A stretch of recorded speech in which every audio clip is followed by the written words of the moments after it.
Hi everyone. Today I'm talking about INFJ personality types and INFP personality types and health anxiety.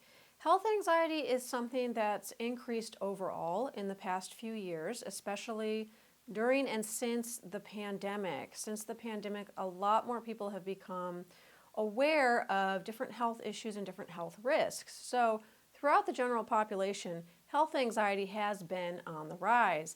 However, INFJ personality types and INFP personality types tend to struggle with health anxiety in particular.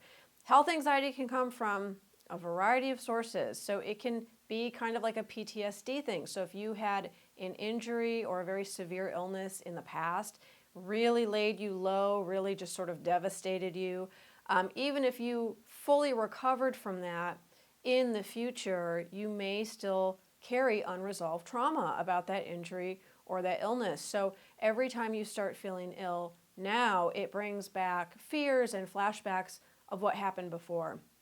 So you might react to minor illnesses in a really big way because that unresolved trauma from the past is coming up.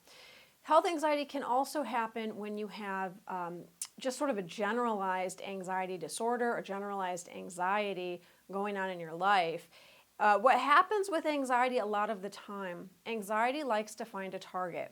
I always say anxiety is like an arrow. It likes to find a target. So the anxiety already exists. We usually see it as something causes the anxiety when the anxiety energy is already in us, and then something happens in the outer world and we find something to aim it at. That actually makes us feel better about the anxiety because then it seems like it has a cause and it seems like we can control it. Oh, I'm having anxiety because I'm on a bridge and I have a fear of heights, or I'm having anxiety because my finances are a mess and I feel uncertain about the future. Those things can trigger anxiety, but a lot of the time, that anxious energy is already inside of us. So we tend to find things to focus on, and then we say, that thing is making me anxious, that thing is causing anxiety. A lot of the time, that happens with health anxiety. We already have anxiety about our health, and so anything that happens with the body that's unusual or unexpected, or we really don't know what to think about it, then we tend to aim our anxiety at it. So it's generalized anxiety finding a target. Health anxiety really happens when we don't trust the body, when we have a distrust of the body, or just sort of a lack of trust. We don't know if we can trust the body, and we don't trust the healing process, and we don't trust the flow of life. This view, it's really encouraged by our society. Our society really pushes the view that our bodies are machines. They're made up of separate parts. As we age, those machines deteriorate, they fall apart. If you have a faulty part, you should get it fixed. So if you have heart problems, you have a faulty heart. If you have stomach problems, you have a faulty stomach. If you have migraines, you have a faulty brain or a faulty head, whatever it is. If you have a skin condition, you have faulty skin. These things need to be fixed, and we really focus on finding a cure and not working with the body as a whole, not slowing down and saying, okay, I have this skin condition going on, or I'm having stomach problems. What might also this be related to? How does this fit into the larger picture? And if you already have anxiety, if you already have generalized anxiety, and that's been a thing for you your entire life, then you know it's not the easiest thing to trust in the flow of life. And it's not the easiest thing to trust in the healing process, because when you're anxious, you really want to control things. You really want to know what's going to happen next. You want to be completely prepared. You want to feel 100% secure at all times. If you don't feel 100% secure, that anxiety is going to start up. And again, we're fed this view in our society that we should be 100% secure at all times. We should always be comfortable. We should always be prepared. We should always know what's going to happen next. That's not realistic, and that is actually not how life works. Life has a lot of unexpected ups and downs. It asks you in a lot of different places to trust and to really put your faith in a higher power and that things are going to work out all right. Everything is unfolding as it should. But if you have anxiety, this is really difficult to do. And we see this show up with health anxiety. So when we get those stomach problems, instead of saying, it seems like my stomach is processing some stuff right now. Maybe my stomach's not really happy with something I just ate, or maybe I'm going through some really extreme upset emotions right now, and so my stomach is having problems digesting my food, or my stomach seems to be holding on to things and not digesting them as it normally does, right? My stomach is going through something. Instead of saying my stomach is going through something, it's working itself out, it's processing, and it's going to go through this process and it's going to come out the other side. It might be unpleasant. I might have a little bit of pain or discomfort, but my stomach knows what it's doing, and it's part of a larger process that my body is going through. Instead of taking that view, much of the time in our society, especially if you have health anxiety, you'll say something's going on with my stomach, something's really wrong, I'm really sick, this could kill me, right? This is a risk to me and to my well-being, and it's just going to get worse and worse, and there's something going on in my stomach, I don't know what it is, but it's just going to snowball into this huge catastrophic event. A lot of the time we do that with health anxiety. INFJ personality types and INFP personality types both do that with health anxiety. So there's something that is a normal part of the process of the body.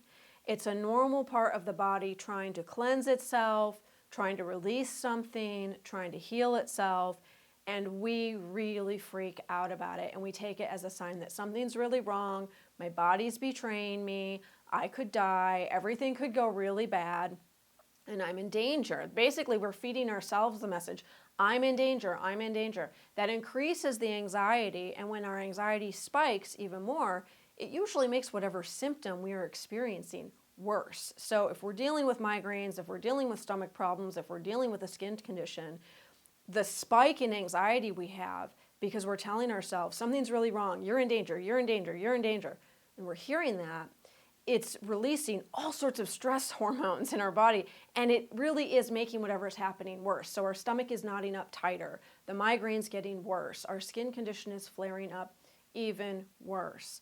Now, it's all well and good for me to say, the solution is that we need to relax and we need to accept the flow of life. That's easier said than done, and it's not something that's going to happen all at once, and it's not something you can do once and then from there on out you have no more problems. What we really want to do, instead of sort of yelling at ourselves to relax or like, it's not that big of a deal, stop scaring yourself, we really want to work with our view of the body and our view of the healing process. And we want to experiment with the thought, the consideration that maybe our body actually does know what it's doing. Maybe our body is part of, it's enacting a larger process, right? So the fever we have, or the headache we have, or the stomach upset we're feeling, that's part of a larger process of cleansing and healing, and everything actually is okay. All is well. We just need to ride through the discomfort and the unpleasantness. Now, of course, this doesn't mean you never see a doctor again. This doesn't mean you never seek support for symptoms. If you have ongoing symptoms with any area of your body, you can always go to a medical professional and say, hey, I have this weird thing going on with my skin, or I've been having stomach problems for 6 months and I can't seem to digest anything. Of course you want to do that. But when you go and you seek support, you also want to bring this newfound, newly worked on trust that you have with you. And even if you meet with a medical professional who scares you or says, you should be very scared, this is very serious, you still want to work with the trust in your body, that your body knows what it's doing. And you don't have to be terrified. You don't have to be anxious and terrified in order to heal. And in fact, that's not going to help you heal faster.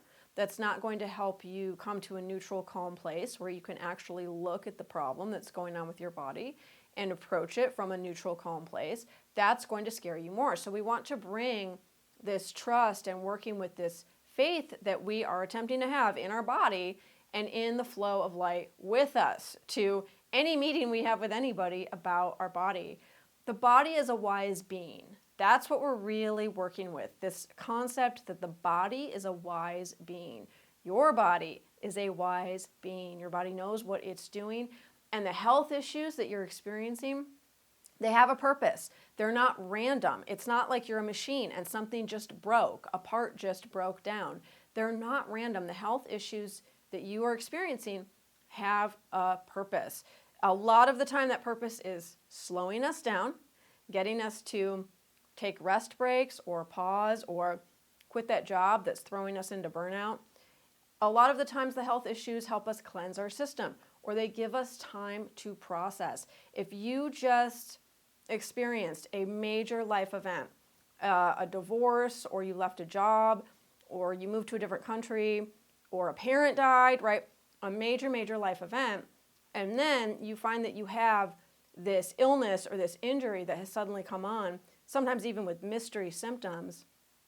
A lot of the time, that will happen after major life events because we are being forced to slow down and process what just happened. We're being forced to slow down and process the death of our parent or the loss of that job or the loss of that relationship. So a lot of the time, those mystery symptoms or those illnesses that come out of nowhere, they're helping us slow down and process. And when we can see that, oh, this has a purpose, I need to slow down, I need to work with my body, we stop fighting against it.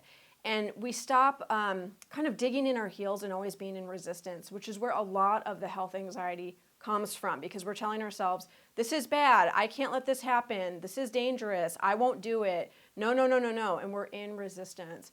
If we can soften and we can let go and do it and say, oh, okay, this is really uncomfortable, and I do have fear, and I am dealing with some fear around these symptoms, I don't know what they mean, but I also see I'm getting the message to slow down. And I also see I'm getting the message that there's something here for me. There's something here for me to explore more deeply and to take more time with. Then we can connect to our intuition. Then we can start getting the messages that the body is trying to send to us, because our body is always trying to send us messages through our intuition.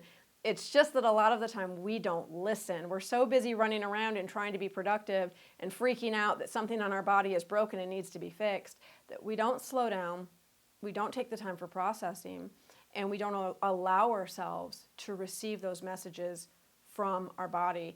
If we did, a lot of the time we would find we're getting the message all is well, things are just bumpy right now, things are uncomfortable, you're releasing, you're purging, you're transitioning, you're growing, you're changing. Much of the time, that's what's going on with our bodies.